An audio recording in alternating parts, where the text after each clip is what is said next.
मी काय म्हणतो विजयलक्ष्मी, लग्नाची बोलणी करून लवकरात लवकर साखरपुडा उरकून घेऊया बघ. अयो, आपल्याला लाख वाटेल साखरपुडा उरकून टाकूया म्हणून, पण शिवा आणि शक्तीला काय वाटतंय ते महत्वाचं नाही का? त्यांची तयारी असायला नको का? मी काय म्हणते, शक्ती मंदिरात पोहोचली असेल का? ते नंदू आणि वस्त्राचा काही फोन बिन आला होता का? बिचारी अनवाने महादेवाची पूजा करायला गेली. या वयात हे असं खडतर व्रत निभावता येईल का हो तिला? हे बघ, आपली शक्ती व्यवस्थित निभावून नेईल बघ, तू त्याची काळजी करू नको. आणि ती काय एकटी गेली आहे का? साक्षात शंभू महादेवाचा भक्त, तिचा होणारा नवरा, आपला होणारा जावई आहे ना तिच्या सोबत शिवा. तो तिची नीट काळजी घेत असेल बघ. आपल्या शक्तीचे पाय आहे ना तो भाजूच देणार नाही बघ. मी काय म्हणतो विजयलक्ष्मी, एव्हाना पूजा संपली असेल ना? तुम्ही म्हणताय ना तसंच होऊ दे बघा. तसंच होणार विजयलक्ष्मी. नाही म्हणजे मी सांगतो म्हणून नाही ग. काय आहे विजयलक्ष्मी, शक्ती शिवाचं आहे ना एकमेकांवर खूप प्रेम आहे बघ. म्हणजे एकाच्या डोळ्यात पाणी आलं ना की दुसऱ्याचे डोळे लगेच भरतात बघ. म्हणून म्हणतो विजयलक्ष्मी, जास्त वेळ वाया घालवू नको. लगेच मुहूर्त बघू आणि साखरपुडा करून घेऊ आणि पाठोपाठ लगेच लग्न करून टाकू बघ. काय विजयलक्ष्मी, घोंगडं जास्त वेळ भिजत ठेवलं ना की ते विरून जातो बघ. नात्याचंही तसंच असतं बघ. विरून जाईपर्यंत भिजत ठेवायला नको. एकदम बरोबर बोलताय बघा तुम्ही. पण मी काय म्हणते, शक्ती शिवाच्या साखरपुड्याबद्दल आपण तिच्या काका काकूंना म्हणजेच प्रिन्स सरकार आणि भद्रावती मॅडमला कानावर टाकलं पाहिजे. हा, किती झालं तरी ते तिचे सख्खे नातेवाईक असतात ना.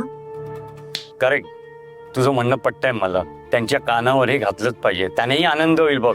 मी काय म्हणतो, आजच आपण प्रिन्स निकारवींच्या बंगल्यावर जाऊया आणि त्यांच्याशी बोलून घेऊया. आता मगाशी काय सांगितलं होतं मी? हो हो, माहित असतं. घोंगडं जास्त वेळ भिजत ठेवलं की ते विरून जात.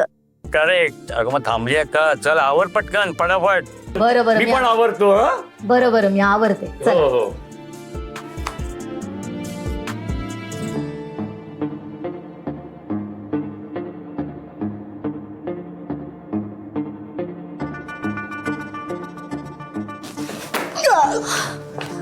मी कशी हरू शकते? इम्पॉसिबल. माझे हार अजिबात मला मान्य नाहीये. मला अजिबात मान्य नाहीये. मोहिनी एक मिनिट. मोहिनी, मला सांग, तुला कोणी हरवलं आणि कुठच्या स्पर्धेत हरवलं? मला आत्ताच्या आत्ता त्याचं नाव सांग. मी आता जातो, त्याच्याशी स्पर्धा करतो आणि अशा एवढ्याशा ट्रॉफ्या घेऊन येतो. मला सांग फक्त त्याचं नाव सांग. शट अप, नाही तर तुला जाळून टाकेन मी. अरे हे काय सगळं? का एवढं आगाऊपणा करतेस तू? काय तुला कोणी काही बोललं का? असं कसं झालं? अरे काय झालंय? तो शिवा शक्तीकडे निघून गेला. मी त्याला पूर्ण वश केलं होतं. मग तो त्यातून बाहेर कसा पडू शकतो? नेमकं काय झालं सांगणार आहेस का तू? एक मिनिट, तू त्या शिवाच्या घरी गेली होतीस ना?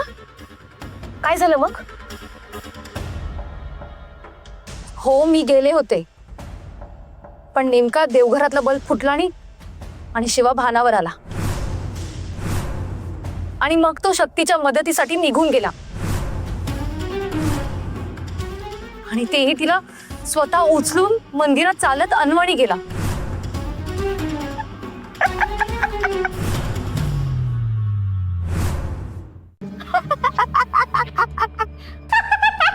काय झालं हसायला तुला?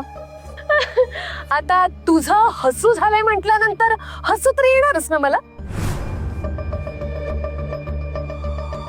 म्हणाले होते ना, शिवा आणि शक्तीमध्ये फूट पाडणं इतकं सोपं नाहीये. पण ऐकले नाहीस तू? काय म्हणालीस? उल्का आहे मी, उल्का भस्म करून टाकेन. पण काय झालं? पहिल्याच डावात उल्केवर वीज भारी पडली.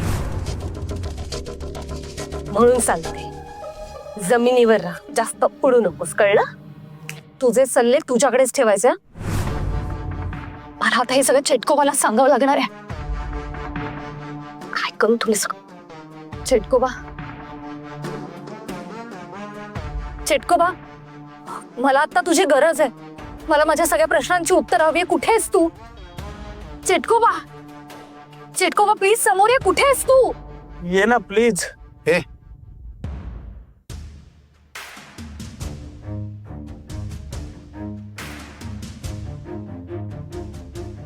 हे तू 10 आकड तांडव थांबव हा. या घरातल्या वस्तू तुझ्या बापाने आणून दिलेल्या नाहीयेत.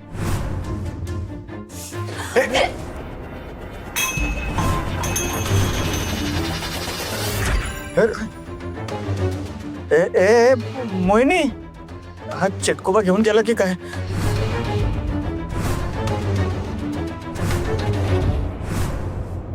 नाही नाही नाही, मोहिनी कुठे गेली? मोहिनी हे काय झालं याचं? लिट्टी चोखा, बापरे, सांबार चटणी, लाल हिरवी चटणीचं. बॉस काय झालं याचं? हे मोहिनी, मोहिनी. झाली झाली माती. अति केले ना की अशी माती होते. काय करायचं आता हिचं? काही नाही, आवरायचं आता. कोणी आहे का घरात? बोलली बोलली. परत बोल, परत बोल, परत बोल. आवाज येऊ दे.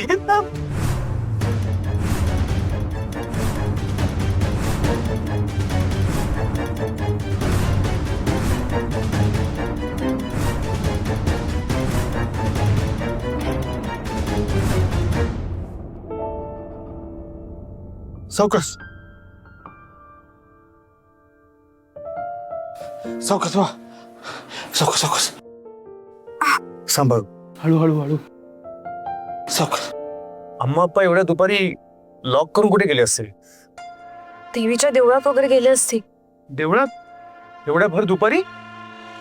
But temple is open only 1 to 4. आणि कामासाठी वगैरे गेले असतील बाहेर. काही दुकानात वगैरे गेले असतील. नशीब तुझ्याकडे एक्स्ट्रा चालू होते. शक्ती,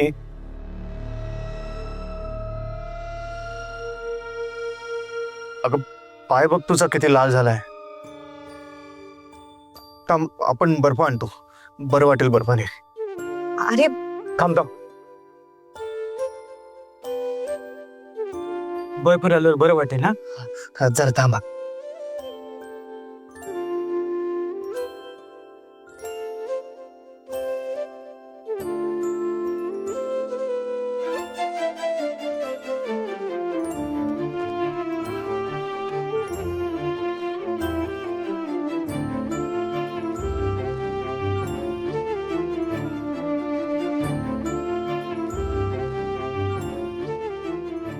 शिवा, शिवा तू राहू दे ना. तू माझ्या